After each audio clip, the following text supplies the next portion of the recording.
চট্টগ্রামের ১৬টি আসনের মধ্যে ৯টিতে প্রার্থী ঘোষণা করেছে জাতীয় নাগরিক পার্টি, যার অধিকাংশ তরুণ মুখ, যাদের ভোটের মাঠে পড়তে হবে বিএনপি জামায়াতের হেভিওয়েট প্রার্থীদের চ্যালেঞ্জের মুখে। যদিও তা উতরে যেতে চান তারা, তবে দুটি আসনে প্রার্থিতা ঘিরে তৈরি হয়েছে বিতর্ক। ইবেন মিরের রিপোর্ট।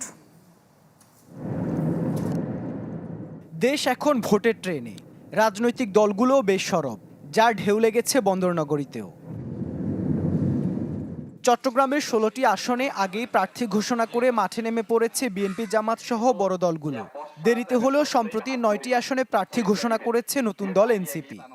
নতুন এবং ফিরে আসা গ্রাহকদের জন্য নগদে চলছে ক্যাশব্যাক সহ প্রতিদিন হাজারো উপহার জেতার সুযোগ। হবে আশা আর ফেরা, সারপ্রাইজ সেরা।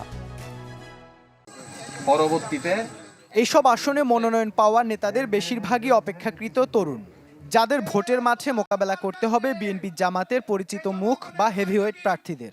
তবে এটা দৃশ্যত চ্যালেঞ্জ মনে হলেও তা উতরে যেতে চান জুলাই আন্দোলনের বিপ্লবী মুখগুলো।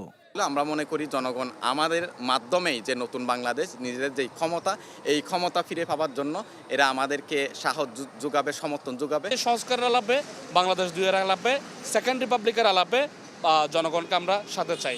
ওইটার আমরা করতে গিয়ে আমরা দেখলাম সোসাইটিতে অনেক বড় একটা অংশ এখনো পর্যন্ত আমাদের প্রতি পজিটিভ। মনোনীত ৯ প্রার্থীর মধ্যে কেউ কেউ এসেছেন ভিন্ন দল থেকে।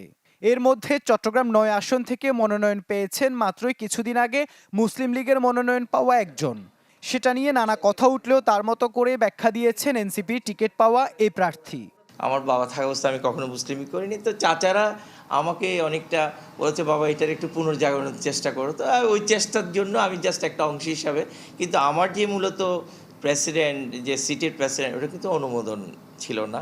প্রার্থিতা নিয়ে অসন্তোষ আছে চট্টগ্রাম ৬ আসনে। দলের একটি অংশের দাবি মনোনয়ন পাওয়া মহিউদ্দিন জিলানী আওয়ামী লীগের এমপি ফজলে করিমের ঘনিষ্ঠ ব্যক্তি, যদিও তা অস্বীকার করেন তিনি। সবচেয়ে বড় এলিগেশন হলেও আওয়ামী লীগের কেউ গ্রেফতার হইলে তাদের যদি মোবাইলে কোনো ধরনের লিক সম্পৃক্ততা পাওয়া যায়, ওইখানে তাকে উপস্থিত পাওয়া যায়।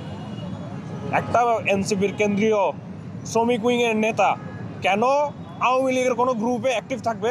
আমাকে দল সমস্ত কিছু যাচাই বাছাই করে এবং সমস্ত কিছুকে ওনারা ইনভেস্টিগেশন করে দল আমাকে মনোনয়ন করেছেন এবং দল যোগ্য মনে করেছেন বলে আমাকে মনোনয়ন দিয়েছেন। বাকি 7টি আসনে সহসায় প্রার্থী ঘোষণা করার কথা রয়েছে এনসিপির, যাতে প্রার্থিতায় থাকতে পারে চমক, এমন আভাস দিয়েছে দলটি। ইবেন মির, চ্যানেল 24, চট্টগ্রাম।